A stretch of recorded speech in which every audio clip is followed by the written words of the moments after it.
Good morning and welcome to the third and final day of the 2020 ASFPM Virtual Conference. My name is Carey Johnson and I'm the Assistant Director of the Kentucky Division of Water and the ASFPM Chair-elect. I'm extremely honored to join a team of consummate professionals, a dedicated board, and the most enthusiastic members of any organization I've ever been associated with. The past few months have been an interesting ride for us all. But my observation is that the resilience and dedication of floodplain and mitigation professionals across the nation has never wavered, as evidenced by over 1,700 participants attending our conference this year. I can honestly say I was a bit skeptic of the virtual format for this year's conference, but I'm happy to say I've been overwhelmingly pleased with the execution and content, not only of the sessions, but also the virtual exhibit hall. I'm sure most of you agree with me, but one of the main benefits of attending conferences like ASFPM is catching up and collaborating with peers. While the virtual exhibits have been almost as good as the in-person exhibits of conferences past, our sponsors really embraced innovative ways of coordinating and collaborating. I will admit, though, my kids will miss the badge of swag that I inevitably come home with each year. I've been attending the conference since about 2003. Interestingly enough, that's the year Chad Berguinis was elected chair of ASFPM. But I can honestly say the relationships that I formed over these past 17 some odd years have served to widen my comprehension of the hazards and challenges we face. But I've also realized there are no more dedicated professionals than floodplain managers, especially given the many hats they wear in our communities across the nation. As chair of ASFPM, I hope to continue the dedicated work of previous chairs, board members, committee chairs, pod facilitators, and ASFPM members alike as we venture into a post-COVID world. If anything, I actually anticipate flood risk management and mitigation become an even greater priority as our nation continues confronting issues such as climate change and social equality. The overarching message that has been communicated during this year's conference has overwhelmingly focused on collaboration, embracing nature to address issues, and assisting practitioners in finding resources and best practices. As Chad alluded to in Tuesday's opening plenary, managing and mitigating flood hazards and risks is a shared experience. There is no single answer to our questions, but to borrow a line from Kentucky Governor Andy Beshear during the COVID-19 pandemic, we will get through this together. It is a new day in America, one that the group of leaders, thinkers, and implementers in ASFPM, in my estimation, is poised to tackle head on. I sincerely hope everyone has joined the past 2+ days of content and innovative collaboration, and that folks will take advantage of having all sessions on demand for later view. At this point, without any further ado, I would like to introduce today's plenary sponsor, Wood, and representing Wood is Lick Skillet, Kentucky's very own Stephen No. I've had the pleasure of knowing and working with Steve for many years. In fact, we served together on the board of the Kentucky Association of Mitigation Managers, which is Kentucky's ASFPM chapter. So, Steve, I turn it over to you, sir. Thank you, Carey. My name's Steve No. I'm the FEMA program manager for Wood Environment and Infrastructure, Inc. Wood's a global consulting, engineering, and construction company. Just to set things straight, I have my yellow shirt on, but if it was Monday night, I'd have lots of drink tickets. I did miss all of the fun times we have with our events at ASFPM. But like Carey, I am impressed with the success of the virtual meeting. Wood has a long history of water resource projects dating back to the 1950s in the UK as specialists in plumbing and sanitation systems. This has transformed over the years to where we're doing about 3,000 major water projects around the world annually. We excel in developing innovative solutions that are sustainable, especially for critical infrastructure. We are fortunate as consultants in these fun times. Never before have our engineers and scientists had more high-quality data sets coupled with the computational technology to define detailed risk. We at Wood welcome the challenge that our industry faces over the next 5 to 10 years as we transition into more detailed modeling of risk, as well as the changes in how the defined risk relate to the insurance industry. Our engineers and GIS professionals have accepted the challenge to develop dynamic risk models that are easily modified as life happens within a watershed. This process provides easy communication of any impacts caused by the proposed modifications. And from my viewpoint, this is very exciting for our industry. As we all know, Mother Nature will always have a new challenge that we have never seen before. But with the data, the technology, the resources that we have available today, we are more likely to be successful through adaptation and shifting of solutions. Wood's team of professionals are excited about the future of our industry, and we should embrace the changes that have occurred and will occur to make our country more prepared, responsive, and resilient to future disasters. Yeah, I know I use that word resilience one more time. And often there's a wide range of definitions. But I'm going to enlighten you today with Lick Skillet, Kentucky's definition of resilience. When that bad day happens to you in life or in your community, how quick can you get back to the new normal? That's my definition of resilience. Because if you truly had a bad day, things will never be normal again, but how quick can you get back to the new normal and get things going? So how prepared, responsive, and recoverable can we be to help the new normal achieve quickly? Wood is committed to helping communities, states, and other agencies be more resilient. With that, I'd like to thank y'all for letting me share a few things with you. And we at Wood, we're excited about our industry's path and are committed to working with each of you in a collaborative way for a better tomorrow. Thank you. Thank you, Steve. That's a great message. I want to say that I really appreciate your partnership and your friendship over the years and look forward to many more. So on to the final plenary session of the 2020 ASFPM virtual conference. Today's plenary focuses on federal partnerships that enable local successes. Our first plenary speaker is Ms. Stacey Brown, Chief of the Planning and Policy Division of the U.S. Army Corps of Engineers headquarters. Full speaker bios may also be found in session information. For now, I will turn it over to Ms. Brown. Hello, my name is Stacey Brown, and I'm the Chief of Planning and Policy for the U.S. Army Corps of Engineers. And I'm here to talk to you today about programs that the Corps of Engineers has available that may be of use to you in you in the communities that you serve. So typically when people think about the U.S. Army Corps of Engineers, they think of really large infrastructure projects, dams, levees, and so forth, multi-million or billion-dollar projects, projects such as the Fort Peck Dam in the Upper Missouri River Basin, or the Greater New Orleans Hurricane and Storm Damage Risk Reduction System that is shown here. And on the left-hand side, on the slide, you see, the various things that the Corps of Engineers addresses through our Civil Works mission. And everything we do in the U.S. Army Corps of Engineers Civil Works mission is designed to help communities and the nation be better positioned to address water resources challenges, whether they are related to commercial navigation, flood risk reduction, ecosystem protection and management, or so forth.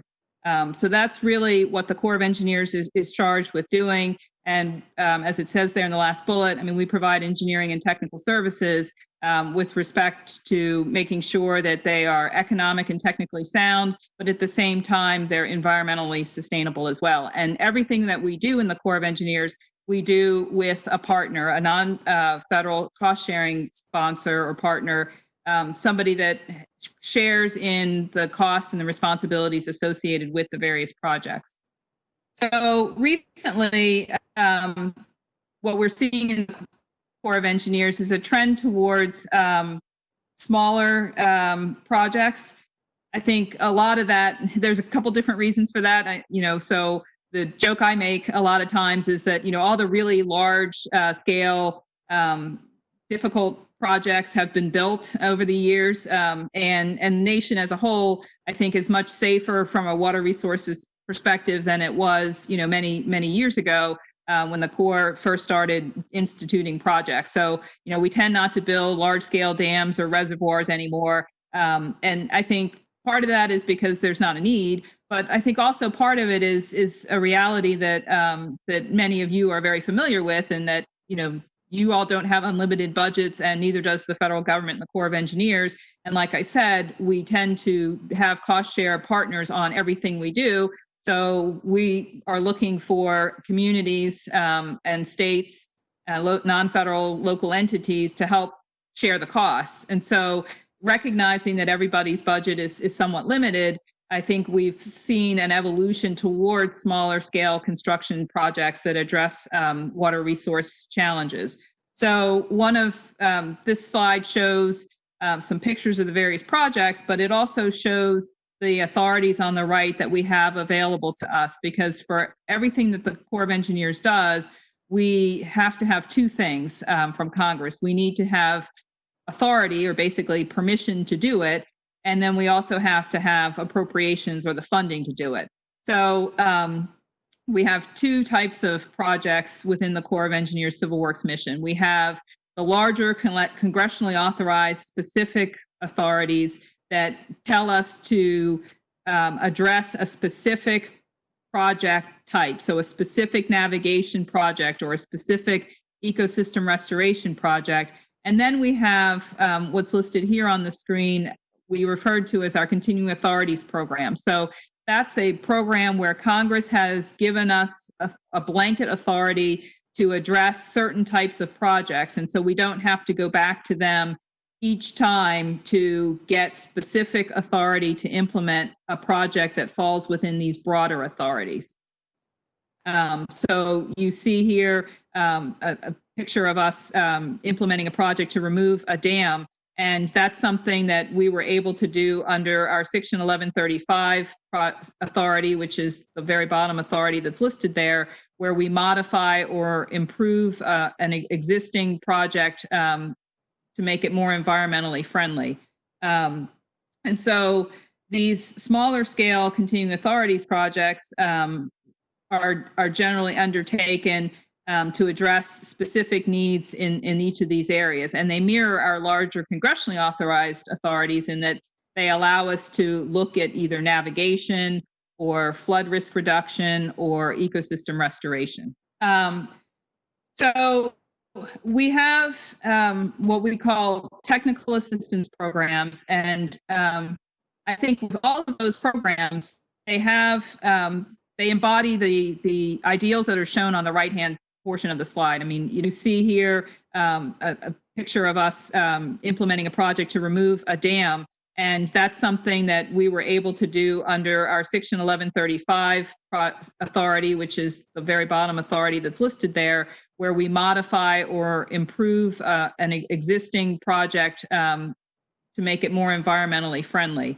And so these smaller scale continuing authorities projects are generally undertaken to address specific needs in each of these areas. And they mirror our larger congressionally authorized authorities in that they allow us to look at either navigation or flood risk reduction or ecosystem restoration. I'll go to the next slide now. So we have what we call technical assistance programs, and I think with assistance programs, and I think with all of those programs, they have they embody the ideals that are shown on the right-hand portion of the slide. I mean, they're a smaller federal investment. They're more flexible. They allow us closely with communities to address water resources issues and so forth. And so and it allows us to use funding from both the federal government and the non-federal government to implement these to use these tools. And the two broad umbrella type authorities that we have within the technical assistance umbrella are the floodplain management services and the Planning Assistance to States programs. And I'm going to talk a little bit about each of those, but I would say that, in general, we find the feedback we get from communities is that these technical assistance programs are very valuable and help them leverage their resources by almost acting as an extension of their local technical capacities that they have maybe in their in engineering departments and so forth, because we can sort of help augment that capability. The one thing I would call to your attention is that so these technical assistance programs, we can help you address specific water resources problems. They're more study focused, though. They don't lead to the Corps of Engineers helping you construct whatever it is necessary to address the problem. So we can come in and sort of give you advice on how to address the problem, but we won't actually help construct anything through these technical assistance types programs. And I'll touch on that more as we go through the slide deck.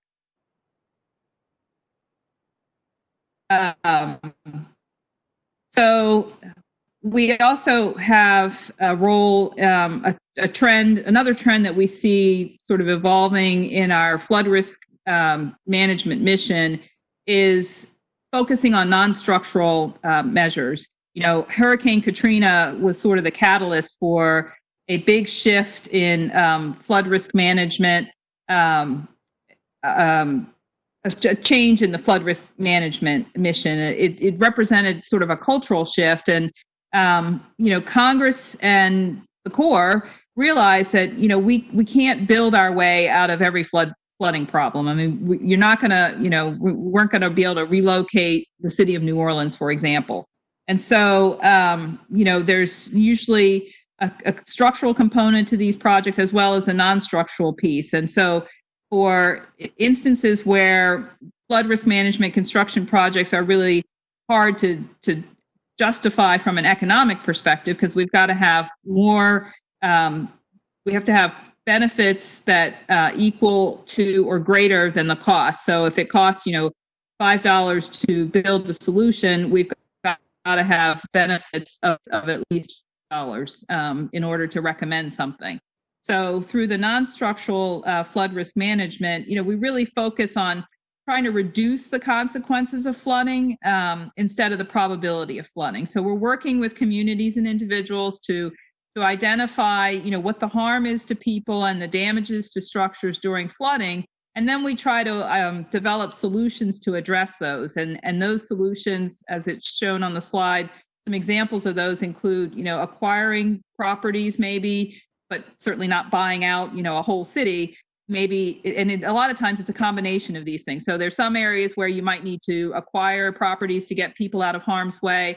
There are other times when you employ floodproofing methods. You can maybe raise structures, or you can implement warning systems so that people have more time ahead of a flood to move themselves out of harm's way. And depending on, how much warning time they have, they might be able to move property out of the way. I mean, so like if, for example, you've got a car dealership that sits in a floodplain, if you have enough warning, they might be able to move their vehicles out of harm's way, move their inventory so that, they don't get as adversely impacted from an economic perspective from any flooding that's on the way. So we've really ramped up our efforts in this area and have put together this national non-structural program and developed a committee that really looks to work with communities and our core districts to help advise people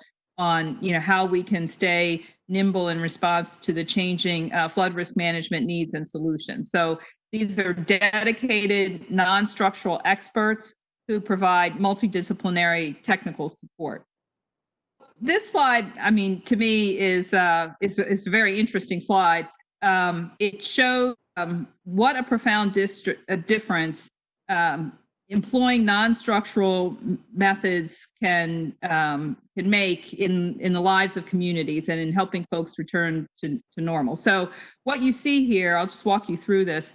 In Hurricane Harvey, after Hurricane Harvey, we did some work, and so what you see here is an example of what a difference that can make. So on the right-hand side, you see the structure that is made out of red brick.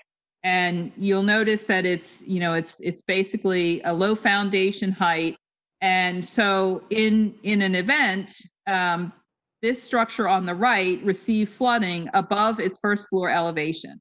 And so as a result, they had to remove the flood debris that associated, from getting water in the structure. So they had to rip out the carpet, they had to rip out the drywall, they had, maybe they had property items that got damaged, waterlogged, and didn't work anymore. And so as a result, what they ended up with is this pile of debris that you see in the forefront of this picture, which represents damage to their property that now has to be addressed. And so they had to try to work with their insurance company, assuming they had insurance, which hopefully they did, work with the insurance agents to try to work through the paperwork to get, funds and claims settled and so forth that would allow them to go back into the house and, address the damages that were caused. So depending on, what that first floor elevation, if it's a basement, maybe it's not too bad, but if it's a first floor, living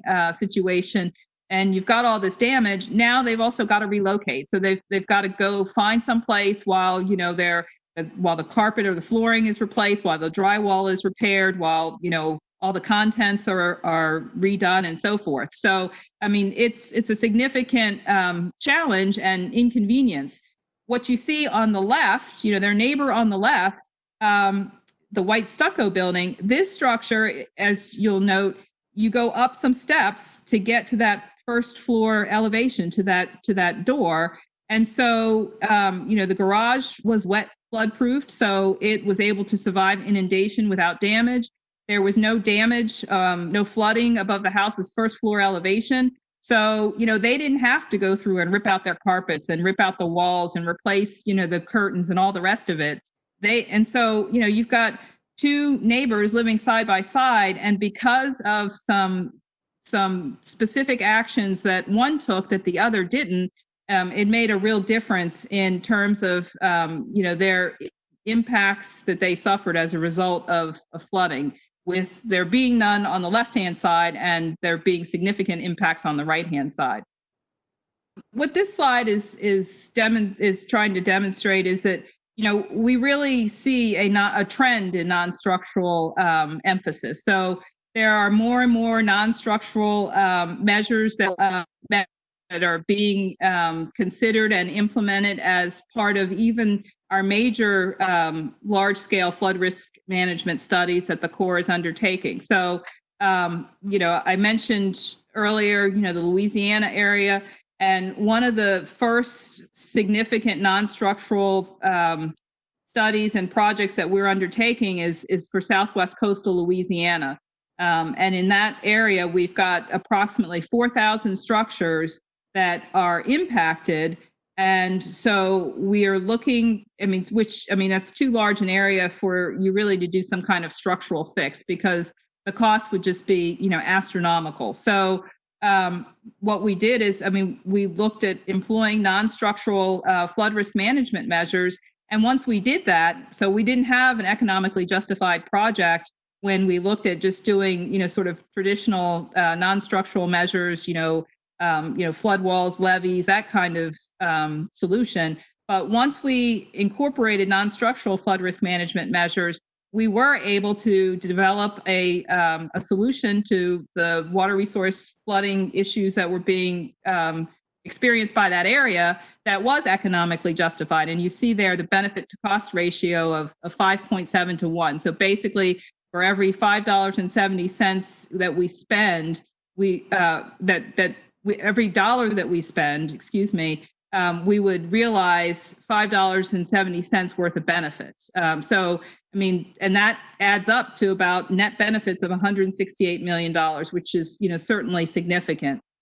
Another study that we're currently in the process of completing our chief's report, which is the document that we submit to Congress that they can then use to authorize construction of a project, is for Fire Island to Montauk Point, New York. And this area was adversely impacted during Hurricane Sandy. And there again, I mean, you've got a lot of structures, about 4,000 structures in a 10-year floodplain. And it's just, cost prohibitive to solely implement a structural fix. So we are looking at, employing non-structural methods like retrofitting to a 100-year level of protection.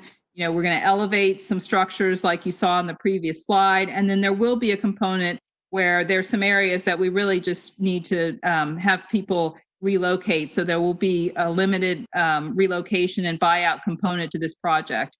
And as I said, we anticipate signing a chief's report for this particular project within the next several weeks. And so that report will go to Congress, and we understand that Congress is contemplating passage of a Water Resources Development Act, which is the authorization bill that the Corps gets its studies authorized for construction in. And so, like I said, that would be the first piece of what we need to actually look at implementing a project at Fire Island to Montauk Point. That would give us, the permission or the authorization that we need.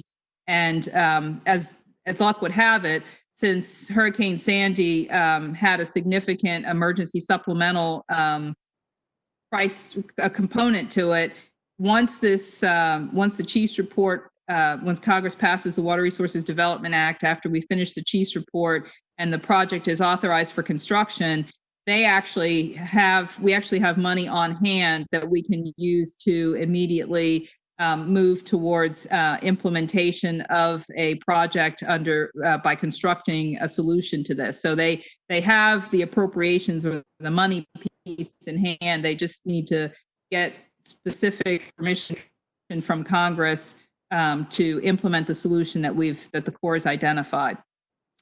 So I'll move on to another program that we have within our toolbox for technical assistance that we can use to help partners such as yourselves address water resources concerns is the Planning Assistance to States program. This is another cost-shared program. And there are two types of studies that are undertaken under this program. There's the Comprehensive Water Resources Planning Study, and that's technical analysis where we analyze specific water resources concerns. Again, it does not lead to construction, but certainly we can do pretty much anything right up until construction. So we can work with states, communities, tribes, and so forth to develop technical solutions to problems that are being experienced. Again, that idea that we're sort of augmenting the local engineering and planning capability of whoever we're working with. We can identify solutions that then the local communities or local entity can then work to implement on their own. So it is a cost shared effort. So, if you have a study that maybe costs $100,000 and that's too much for your community to handle on its own, this program would allow us to come in and maybe we would provide $50,000. You all would provide $50,000. We would work with you all on what you wanted us to study and provide recommendations about how to solve the problem. And then at the end of it, you would get a product that you all could then choose to implement on your own. And you see at the bottom of the slide some examples of the types of work that we've done with communities over the past years. So, I mean, it's everything from, watershed planning. It can be very specific, risk or site assessments, stormwater assessments. I mean, it pretty much runs a pretty large gamut. In addition, the other program that we have available to us is the Floodplain Management Services Program. And for this particular program, this again allows us to help partners address flooding and floodplain management type activities. So there's a component of this that's the National Flood Insurance Program. That's actually a FEMA administered program, and I'll be followed by a representative from FEMA who will be able to talk to you in more depth about that program. And so the support we provide is on a cost reimbursable basis. You see the three components there: flood insurance studies, which are an analysis we do to try to figure out the degree of flood risk that a community is facing. We can also help do some limited work to try to better document and delineate, where the risks are. And then a community assistance program where, we provide technical support. We can, advise on, hold floodproofing workshops for, the community so that, folks know what kind of options they have available to them.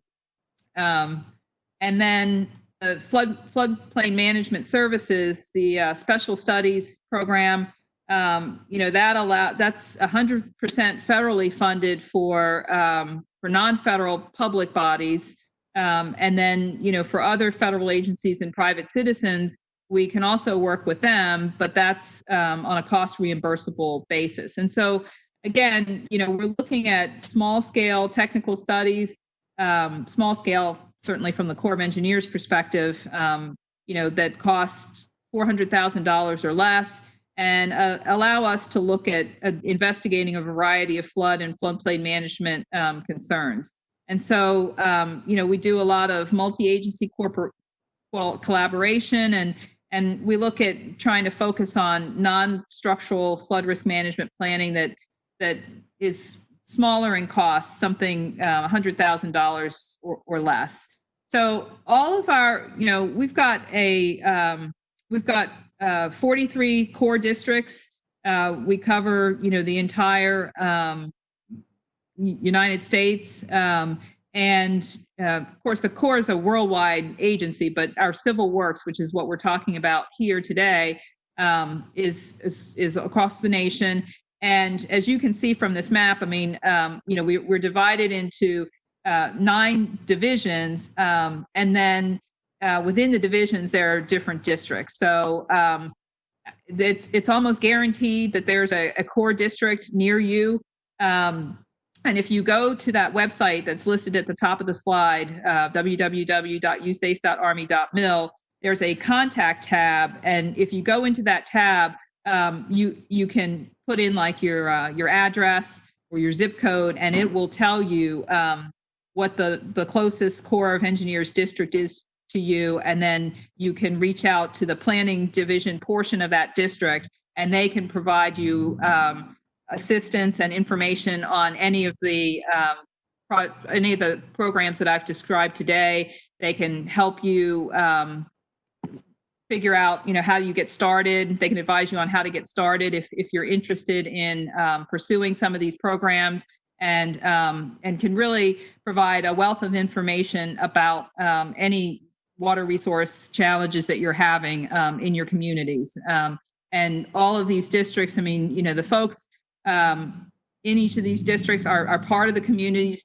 They live in the communities, and they have a vested interest in making sure that the community's water resources challenges are met, just as the Corps of Engineers has a vested interest in making sure our nation is strong when it comes to water resources challenges. So, I appreciate the opportunity to speak to you all today about this program, and look forward to fielding questions at the end of the next presentation. Thank you.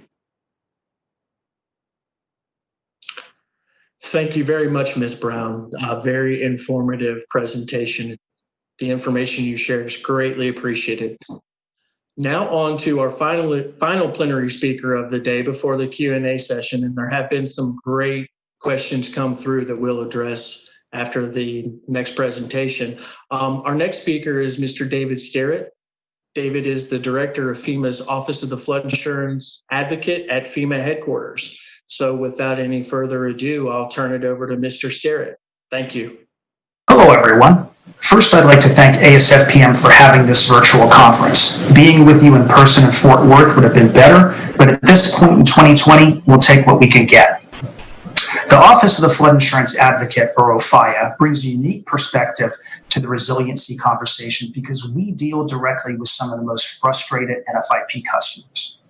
This year is the 5th year anniversary of the OFIA, so I'd like to take a few minutes to explain what the office does to assist customers and what we've learned listening to them.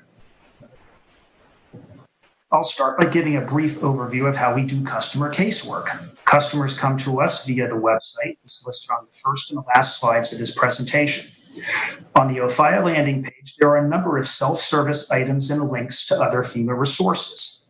If they still have a question, they can click on the tab that takes them to our customer relationship management system and submit a question. A case manager is then assigned and they contact the individual to assist. OFIA staff work collaboratively with NFIP program staff to resolve cases. We then perform data analytics and communicate trends to the NFIP program elements and make recommendations on ways to reduce customer frustration. It's important to note that the OFIA is only a part of a much greater effort in the NFIP to improve the customer experience. There are 3 ways we communicate trends to the program office. The first way is through informal conversations with program staff. We are normally co-located with the program elements at 400 C Street in DC and have daily interaction with subject matter experts. The second way is through more formal observations that are sent to FEMA Directorate senior executives. Observations are normally sent when we think it's important to alert leadership of issues that may need more immediate attention. The third and most formal way is through our annual report. The annual report usually lists 5 to 7 trends that the OFIA feels deserve a more formal and systemic fix to ease customer frustration. The report is delivered to the chief executive of the NFIP and the FEMA administrator. The reports are then made available to Congress, stakeholders, and the general public. Here is a screenshot of the 2019 annual report that identified 5 trends we thought needed addressing. You can access all 5 of the annual reports on our webpage. These are the main items, the 5 items that we identified in the 2019 annual report. I'll highlight the last 2 of these. The first is limited refunds having to do with the letters of map amendment out as shown. In this scenario, policyholders originally had an incorrect flood hazard determination performed on their property, and later it was discovered that the structure was in fact not in the special flood hazard area. We've worked with the program to open up the refunds going back to past years, not just the current term. The 5th one there, denial of increased cost of compliance funds when permits are issued after substantial damage letters. This is a fairly common scenario where an individual, after being substantially damaged by flood, will go get a permit and elevate the structure, but sometimes it takes a while for that substantial damage letter to catch up. It's dated after the permit. What we were finding is some customers were being denied ICC funds if that substantial damage letter came after the permit. Working with the program and working with these on a case-by-case basis, ICC funds are now able to be released in that scenario.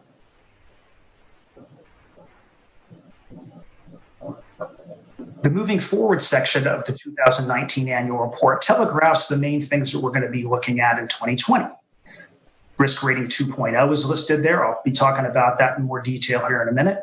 Elevation certificate requirements for flood insurance, flood risk disclosure during property transfer, underserved and socially vulnerable populations. We want to make the office more accessible to them, and affordability.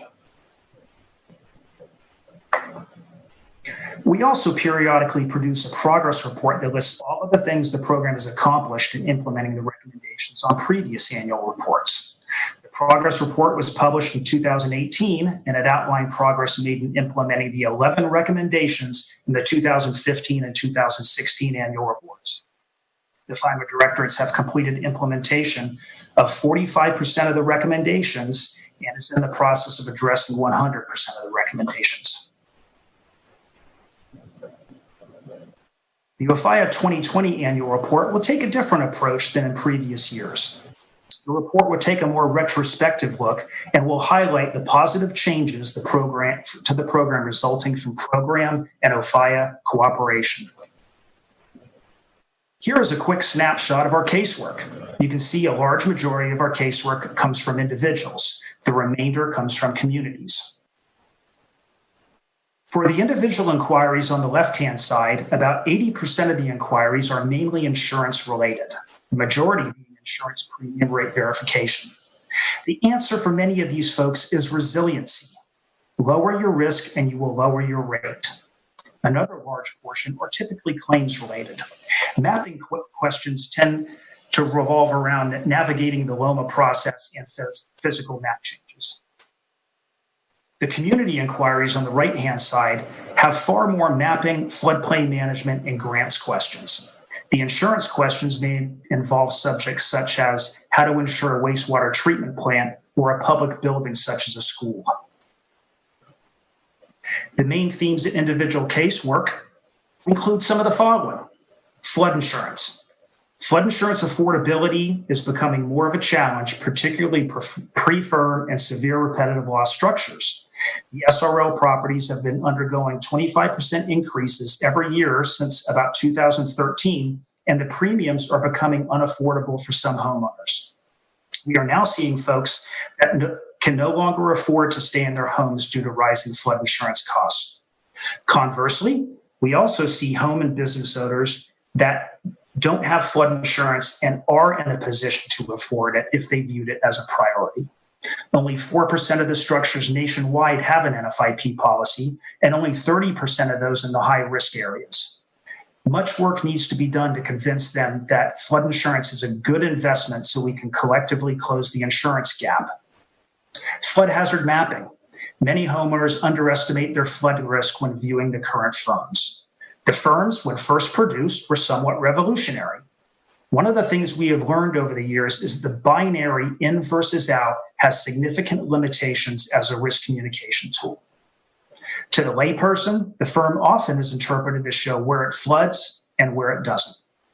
We as flood professionals know that it is far more complicated than that. Mitigation. Property owners want coaching on ways to reduce the risk and their flood insurance premiums. A good portion of the customers coming into the OFIA want to engage with subject matter experts on making changes to their building to reduce their risk. We coach them on the importance of installing hydrostatic vents, elevating machinery and equipment, and the use of flood-resistant materials and construction options. Building codes and higher floodplain management standards, we continually are reminded of the importance of building codes and higher standards to increase safety and reduce flood insurance premiums. People are surprisingly receptive when they see achievable outcomes with a tangible benefit to them.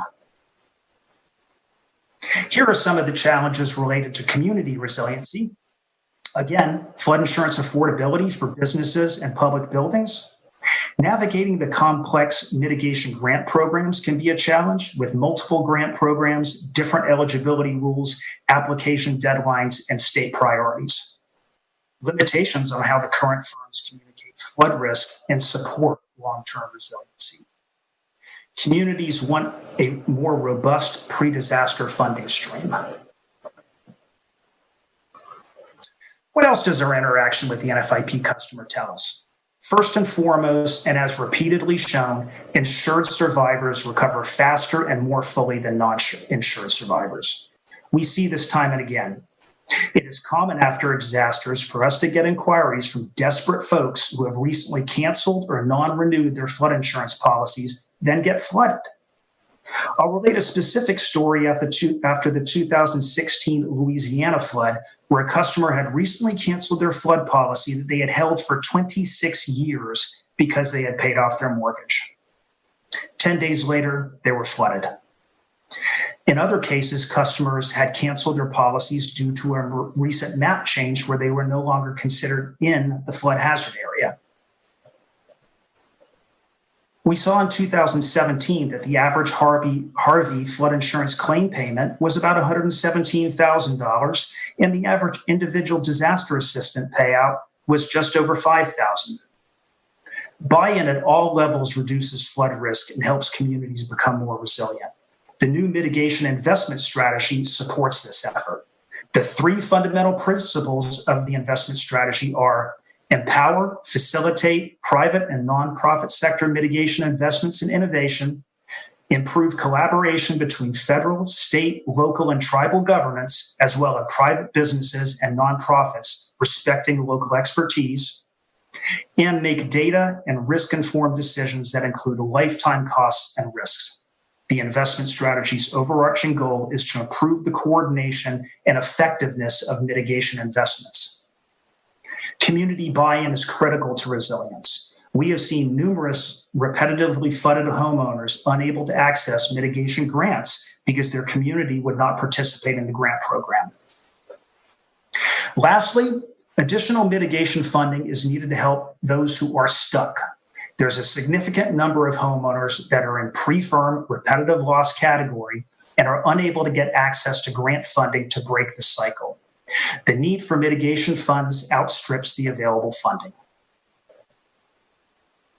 The good news is there are numerous programmatic changes underway to meet the challenges we face. The first is NFIP transformation. As part of the transformation, the NFIP is shifting to a new insurance rating structure. When fully implemented, Risk Rating 2.0 will result in more transparent and easily understandable rating structure. Lower value structures will no longer subsidize higher value buildings. Pricing changes will be implemented over time, observing the rate increase caps in the legislation. Most will not see an increase of more than 18% in any given year. This will also assist mitigation grant programs to target the most at-risk buildings. Significantly, buildings will no longer need an elevation certificate to be rated. This will remove a significant barrier to obtaining flood insurance. Graduated flood risk. I've talked a little bit about the binary flood hazard depiction on the current firms. Under an initiative called the Future of Flood Risk Data, FEMA is currently exploring shifting from the current binary hazard product to a more comprehensive view of graduated flood risk. This should significantly help with our flood risk communication efforts and motivate people to take action and purchase flood insurance. Affordability will continue to be a challenge for some customers. However, the NFIP is in the process of implementing a payment installment plan like other lines of insurance. This will help remove what some potential customers view as a barrier to entry, where those not under the mandatory purchase must pay for an entire year's worth of flood insurance upfront and in total. This can mean out-of-pocket expenses typically from $400 to $3,000. I see allowing the installment plans as a major positive change that will remove a barrier for folks buying our product. As many of you know, one of FEMA's main priorities in our strategic plan is to reduce complexity. The NFIP has a major initiative underway to create a more simpler and easily understandable product. The old mapping call center and the insurance call centers have been consolidated, thereby reducing customer confusion on who to call. Both quality and accessibility of customer outreach materials have been greatly improved. Finally, building resilient infrastructures and communities, or BRIC, is going to be another significant step toward community resiliency. There are a few government programs and initiatives that get referred to as a game changer. BRIC is one of those game changers. BRIC provides a unique opportunity to support proactive investment in community resilience. Communities that plan and mitigate their risks can reduce the impact of disasters and have a quicker path to recovery and experience less disaster suffering. Mitigation lessens the financial impact to state, local, tribal, and territorial governments and federal agencies. For every $1 spent, mitigation can save $6 in future disaster costs. BRIC will be funded by a 6% set-aside from the Disaster Relief Fund. BRIC is designed to reduce recovery costs and the loss of human life support states and communities as they undertake new infrastructure projects, shift the federal focus toward proactive investments in community resilience, and promote partnerships.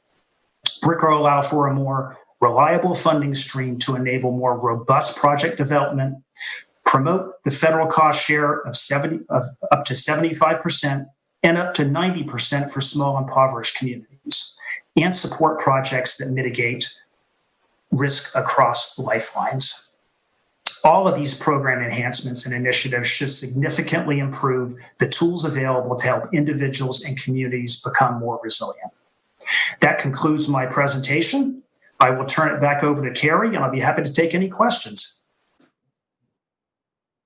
All right. Thank you, David. Great presentation. Really appreciate the input from the Office of the Flood Insurance Advocate, FEMA headquarters. There's been quite a few questions come streaming in during the presentation. And what I'd like to do now is just kind of bounce between Ms. Brown and Mr. Stearrett and ask a couple of questions from the audience. Luckily, we do have, since there were only two presenters in the plenary, we do have time for several questions. So I'd like to start with Ms. Brown. Ms. Brown, it seems in the past some districts have been very involved in the technical assistance programs, but some districts haven't focused as much on them. Do you sense more of the districts are wanting to engage in this technical assistance, and what can be done to I guess, request the assistance? Yeah, so it definitely varies by district, the level of interest. And I think that it's not so much that people aren't interested, it just ends up being a matter of bandwidth, right? So for districts that have a lot of congressionally authorized larger projects, they tend to focus on those in order to get those completed. So they may not be as, they may not reach out to communities as much to offer assistance, but more and more, we are definitely trying to encourage districts to reach out to community assistance, because it really is a great program and a way for the Corps of Engineers to help communities. So, as I mentioned at the very end, each of our core districts has this capability. So individuals can go to our U.S. Army Corps of Engineers website. The link was in my presentation, and pretty much there's a core district located near every community. So you can type in your zip code and it'll tell you which core district to reach out to. And generally, I would suggest asking for the planning division, because those are the folks that really administer these programs. Great. Excellent. Thank you very much.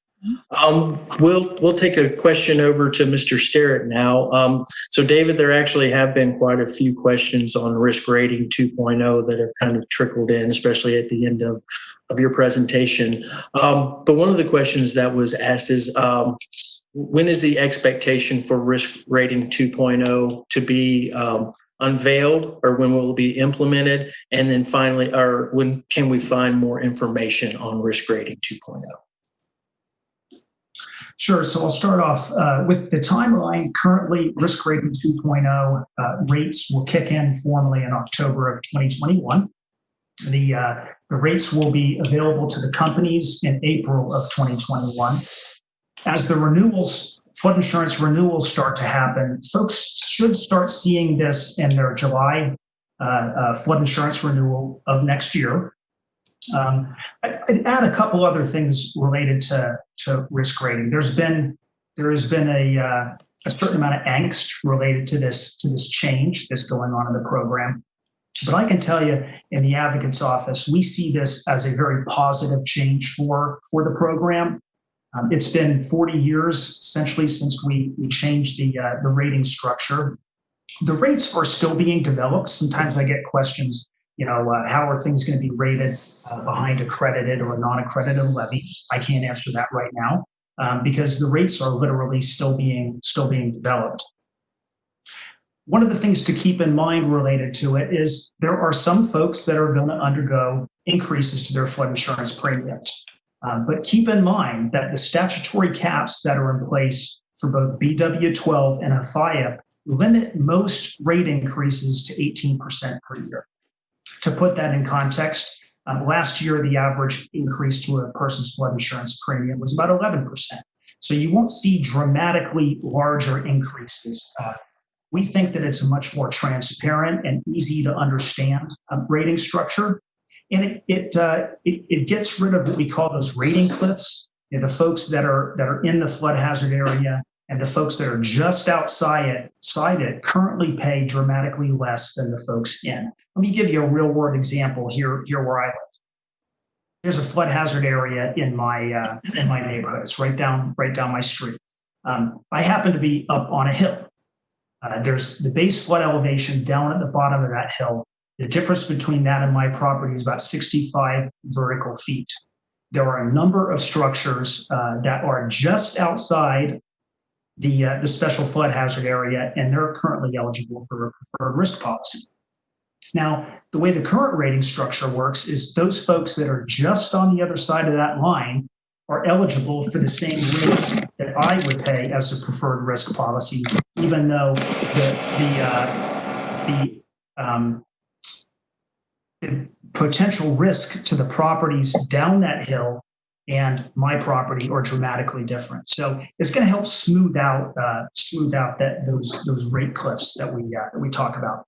Another example is in the coastal environment. Currently, the folks just outside of the special flood hazard area in coastal areas are eligible for the preferred risk policy. And they're eligible for rates similar or the same as somebody that's on top of a mountaintop in Montana.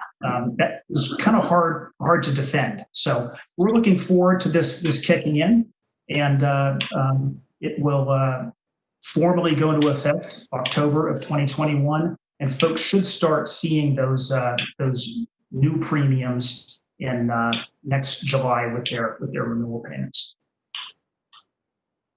Great. Excellent. Thank you. A couple more risk rating 2.0 questions. I do anticipate asking Ms. Brown additional questions, but there's been a lot of risk rating 2.0 questions kind of roll in here at the end. And the next question pertains to elevation certificates. So it's although elevation certificates may not be required for insurance rating and risk rating 2.0, will they still be required for participation in the CRS program? Okay. The short answer to that is yes. The communities will still need to require rating information. CRS communities, as a minimum requirement to participate in the CRS, have to require ECs. So that the floodplain management requirements that are currently in place are in statute and regulation. They'll continue. That will not change. There will be some changes related to the CRS program, which they're kind of still developing what that looks like. But the CRS program will still keep that requirement of having elevation certificates as a minimum requirement to participate in the program. The good thing about the new rating structure is one does not have to purchase a elevation certificate in order to get a policy. Post-firm structures will be able to get it without an EC. This is significant because one of the things we see in our office is folks pay anywhere from $200 to $1,000 for an elevation certificate. And right now, for the pre-firm subsidized structures, they don't know if that purchase is actually going to result in anything for them to reduce their flood insurance premiums. May help, may not. In some cases it does, in some cases it doesn't. So under risk rating, if an individual questions the rate that they get in that, they can in fact submit an elevation certificate to have a closer, more granular look at that particular structure for rating purposes.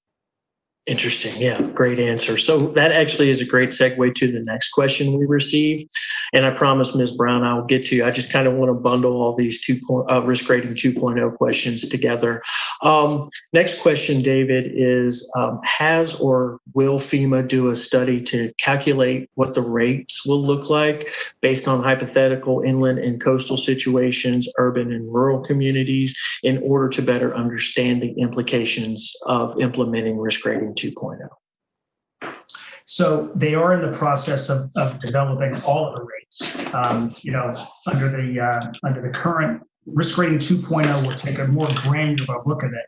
And so that communities, for instance, that have a lot of pluvial flooding that we typically don't map, that pluvial flooding is going to be reflected in the flood insurance rates in that particular community. So it's safe to say it is an evolving process, and as we have the finalized rates where we can really draw a clearer picture of what that looks like for the different geographic areas of the country and the different states, that information will be released at a later time.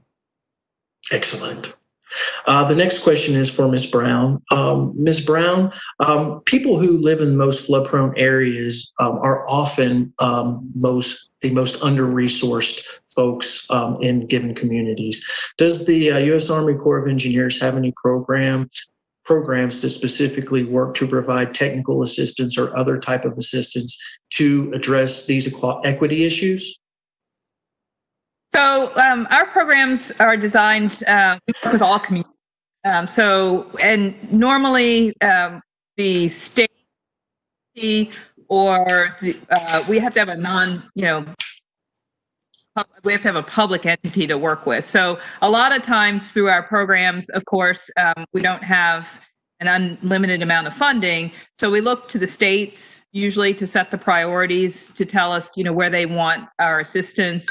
And usually, the states get their input from local communities, up through the counties and the towns and the boroughs, and that gets into the state, and then the state would come to us and tell us where they would like us to focus our efforts. So, we certainly recognize that that's the case, but we work with, anybody that the state sets as a priority.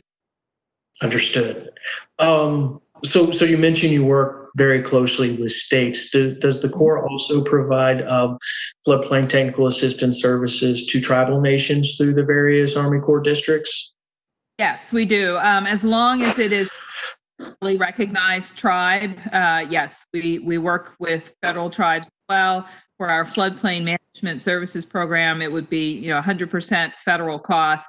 For our planning assistance to states, there is a cost share, but there's also a bit of a waiver because we recognize that tribal communities frequently don't have the same level of resources that municipalities or states would have. Okay, great. Next question for you, Ms. Brown, and I'll kind of bundle a couple together because folks were asking about how the Corps can provide some direct technical assistance.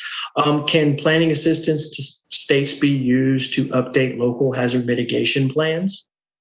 Yes, it definitely can. And in fact, I think we had called that out on one of the slides. So that is definitely an approved use of those funds. Great. How about acquiring LIDAR in communities that have limited resources?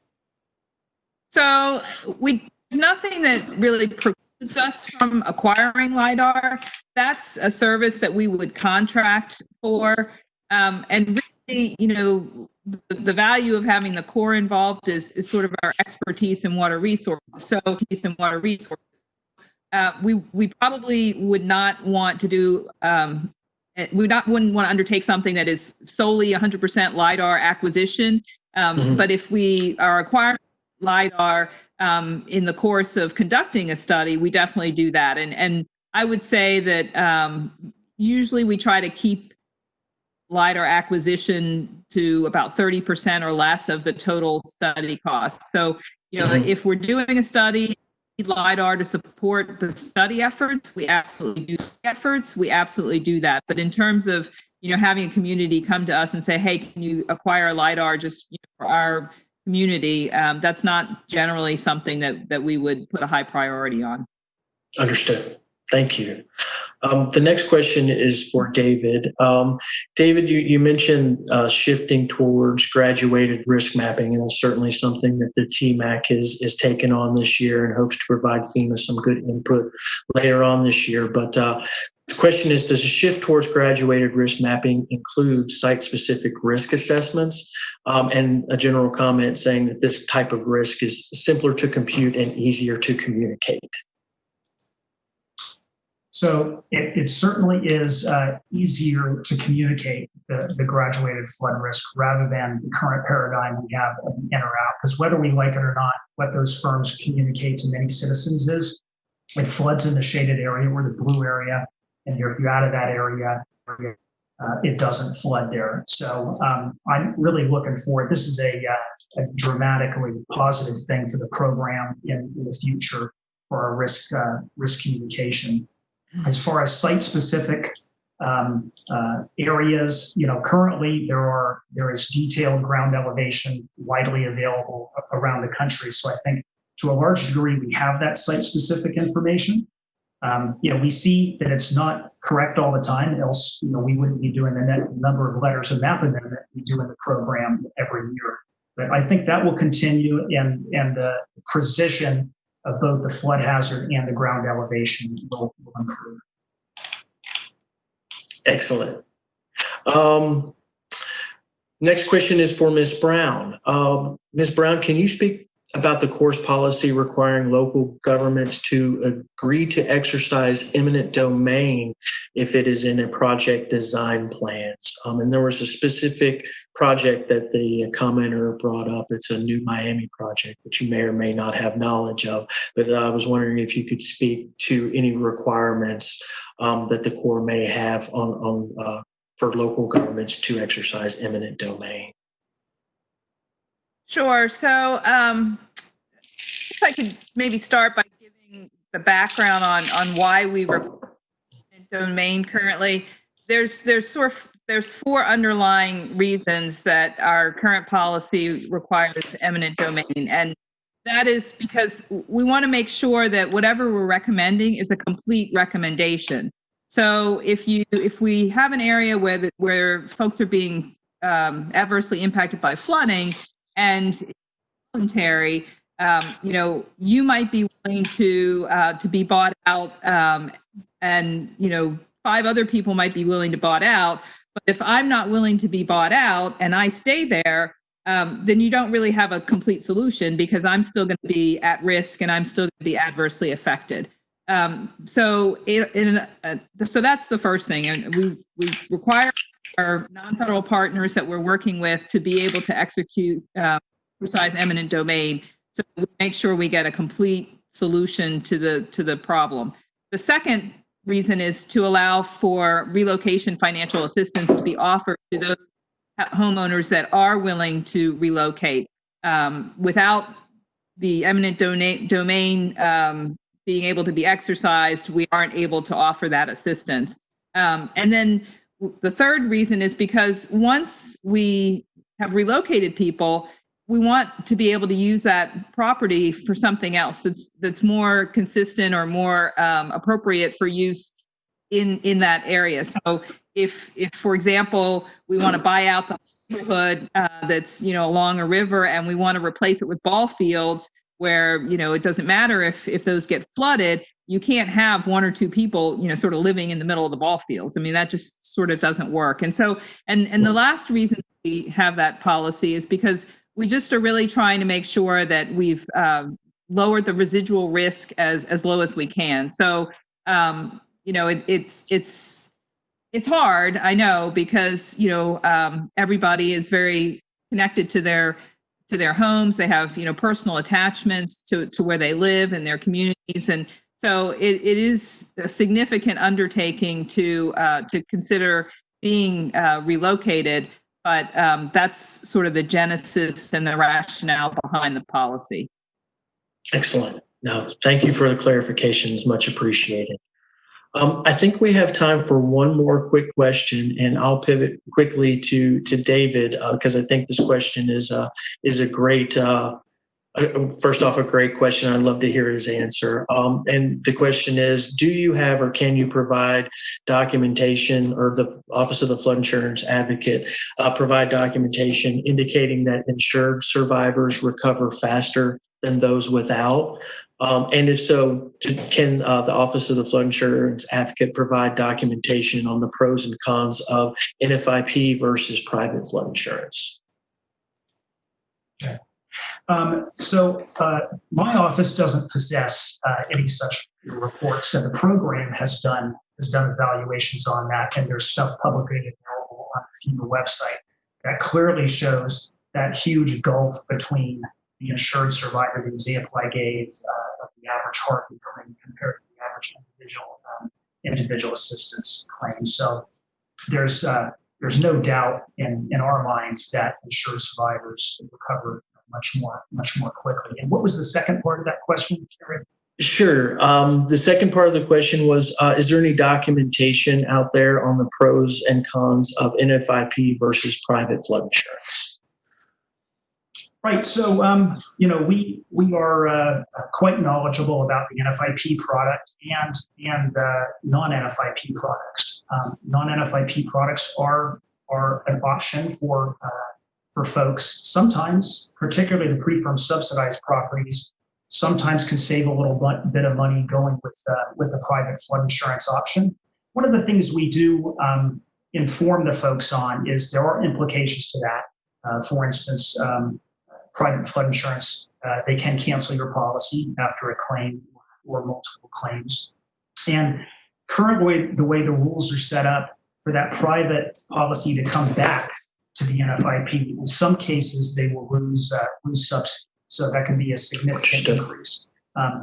Having said that, though, we just make sure that the customer has the necessary information they have to make the proper decision for themselves.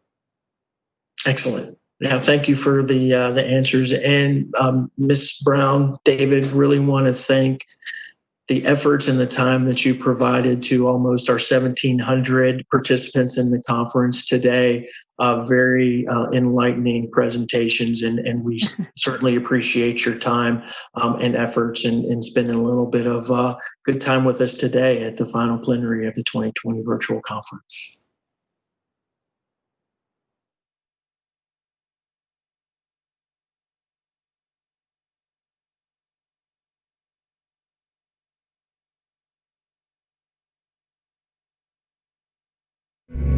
Your first car. I wonder if there's a waterfall up there. The time you came in first place. These moments make our hearts race. Our eyes widen. Anything like, that's so cool. Our hands sweat. The lines of our smiles deepen in our cheeks. I'm gonna live on the big farm! These firsts shape us and forever set the bar for all other moments. The magic of experiencing something for the very first time never gets old. Come, experience firsts that last in North Carolina. For anybody coming to Raleigh for the first time, I would suggest put your bags down, just start walking. You'll be pleasantly surprised at what you find. If it's food, if it's music, if it's art. When we walk down the street, you see artists, you see makers, lawyers, you see people from all walks of life that seem to coexist in such an organic and comfortable way. One of the things that makes Raleigh so incredibly attractive to visit is the sincerity. It's not made up of attractions that are flashy. It's a place that people want to come and experience. You can go and have a drink on Glenwood and sort of experience the nightlife there. Walk over to, have some good food on Fayetteville Street. Walk to a museum not too far away. Each time you visit a restaurant, you're going to learn about another great restaurant. Each time you visit a museum, you're going to learn about another place you should check out. There are so many generous, smart, passionate people here who not only want to come up with new ideas and be successful, they want you to come up with good ideas and be successful.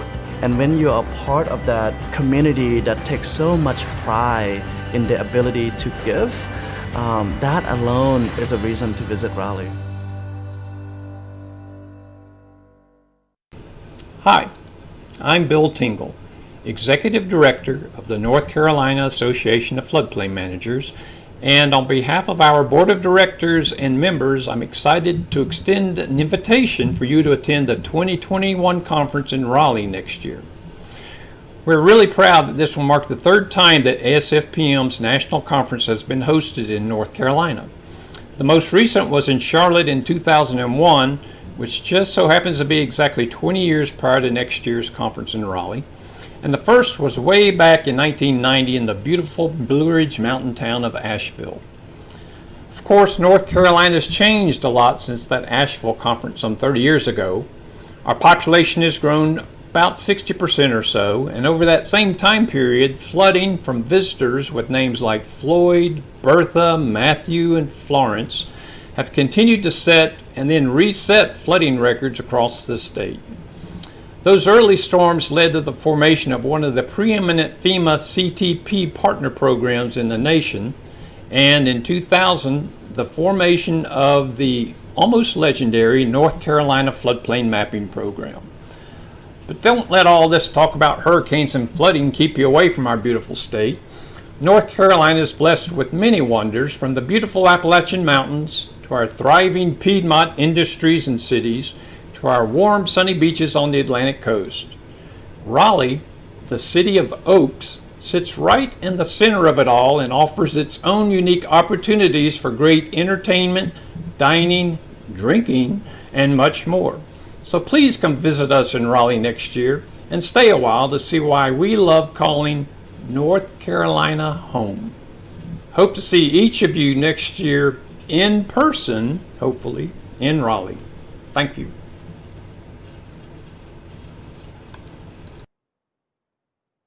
Thanks, Bill. I'm Sarah Waller. I am the Conference and Event Planner here at ASFPM.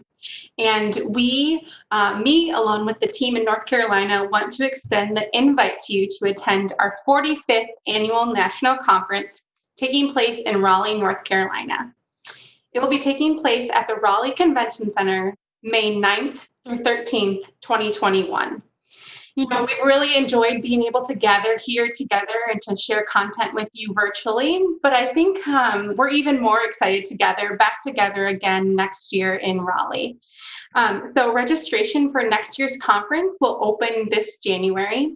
If you've seen a lot of the presentations here, that is very similar to the content that you will see at our in-person conference, but even more, and also a lot of fun social events that we'll be able to do together in person. If you're interested in submitting an abstract for next year's conference, the call for abstracts will open in September. So just be on the lookout for emails from ASFPM on those two things for next year's conference. We really are excited to gather again together in Raleigh. I also want to do just a few thank yous as we wrap up the last plenary for our virtual conference. This year, the Texas team, the planning team, TFMA, put a lot of work into plans that ultimately we didn't get to see through. But I just want to give a big thank you to TFMA and to the planning team there in Texas for all the work that they did. And we're hoping to be able to go back to Texas in the future. I also want to give a thank you to Steve McMaster, who is our program chair, and he did a lot of the heavy lifting in getting our program together. I also just want to thank everyone who's been involved, whether you're a speaker or a moderator, or if you're just here attending. Your support in making the shift to a virtual conference has been great, and we're so thankful that you all have joined us. Just a few logistical questions also that we've gotten. As I said yesterday, in order to earn your 12 CECs, if you've been participating in the conference platform, been live, watching sessions, interacting in the exhibit hall for 12 hours, at least 12 hours, you will automatically receive 12 CECs. You do not have to track your progress on your own. We are doing that on the back end. And so if you've spent 12 hours in the platform watching sessions, no need to worry. You will automatically receive those 12 CECs. We've also gotten a few questions about where this content will live in the on-demand platform. So it will take us about a week to get the sessions edited and posted back up, but sometime next week we will send out an email letting you know that the sessions are available on demand. This will include the presentation as well as the question and answer sessions with each speaker. So you will be able to watch all of these sessions back in full starting next week. The on-demand will also include the exhibit hall. So if you haven't had a chance to check out a lot of the awesome booths over there, you'll definitely want to do that once we're in on-demand as well.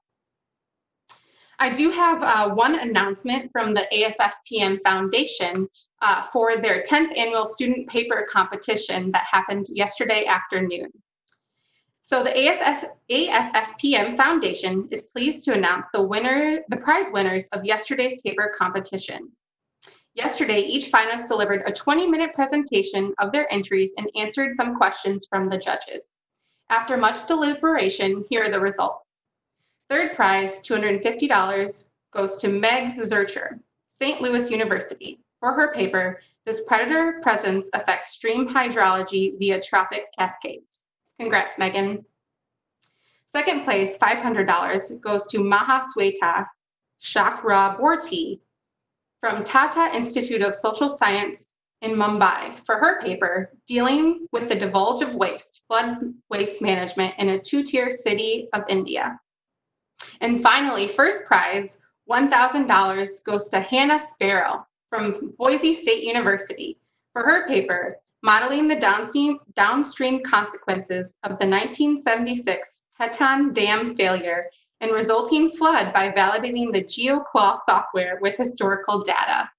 Congrats to you, Hannah, and thanks to the ASFPM Foundation for hosting that paper competition. So now we're heading into another break. Make sure that you continue to check out the exhibit hall that will be available for you all throughout the day. And we still have a lot of great sessions for you to attend for the rest of the afternoon. Again, from ASFPM, we just want to thank you so much for joining us in this virtual platform. We're so glad that we have been able to provide content to you and that you've been able to learn and engage with others. Thanks again. We'll see you next year in Raleigh.